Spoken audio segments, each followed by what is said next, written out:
দেখো, এইবার তো চাকরি পরীক্ষাটা দিলাম, হয়তো আমি আশা করছি চাকরিটা পেয়ে যাব, কিন্তু কিন্তু কি হয়েছে? আসলে চাকরিটা পেতে হলে তো অনেক টাকার প্রয়োজন। ও নিয়ে তুমি চিন্তা করো না, টাকার জোগাড় ঠিক হয়ে যাবে, তুমি মন দিয়ে চেষ্টা করো।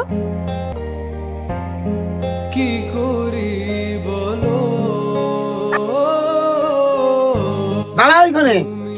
কেন বাবা, কি হয়েছে? ওই ছেলেটা কে ছিল যার সঙ্গে তুই রাস্তায় দাঁড়িয়ে কথা বলছিলি? বাবা, ও আকাশ, আমি ওকে খুব ভালোবাসি। জানিস ও একটা বেকার ছেলে, তুই ওকে ভালোবাসিস, আর কোনোদিন যেন তোকে না ওর সাথে মিশতে দেখি। আর হ্যাঁ, কথাটা মনে থাকে যেন। তুমি তোমাকে নিয়ে সব গেছি। কি হয়েছে এরকম ভাবে ডাকলে আমাকে? দেখো, আমি খোলাখুলি কথা বলতে পছন্দ করি, আর আমি আগে বেকার ছিলাম, এখন আমি চাকরি পেয়ে গেছি, তাই আমি তোমার থেকে ভালো মেয়ে ডিজার্ভ করি, তাই তোমাকে আমি আর চাইছি না, তুমি একটা ভালো ছেলে খুঁজে নাও।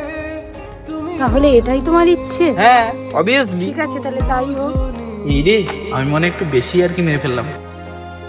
না না, এবার সরি চেয়ে দিই। না, একটু দেখি কি করে।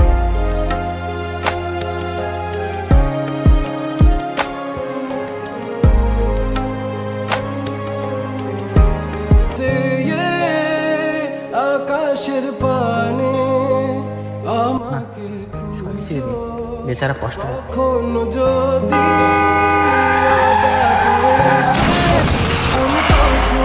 হ্যাঁ তখনই তোমার নামে লেখা চিঠিটি পড়ে তো ওর না প্লিজ, ওর না, আমি ইয়ার কি মারছিলাম, প্লিজ ওর না। প্রিয় মানুষটাকে কখনো কষ্ট দিও না, কারণ সে তোমাকে ভালোবাসে, বিশ্বাস করে, তাই কষ্ট নয়, তাকে ভালোবেসে আগলে রাখতে শেখো।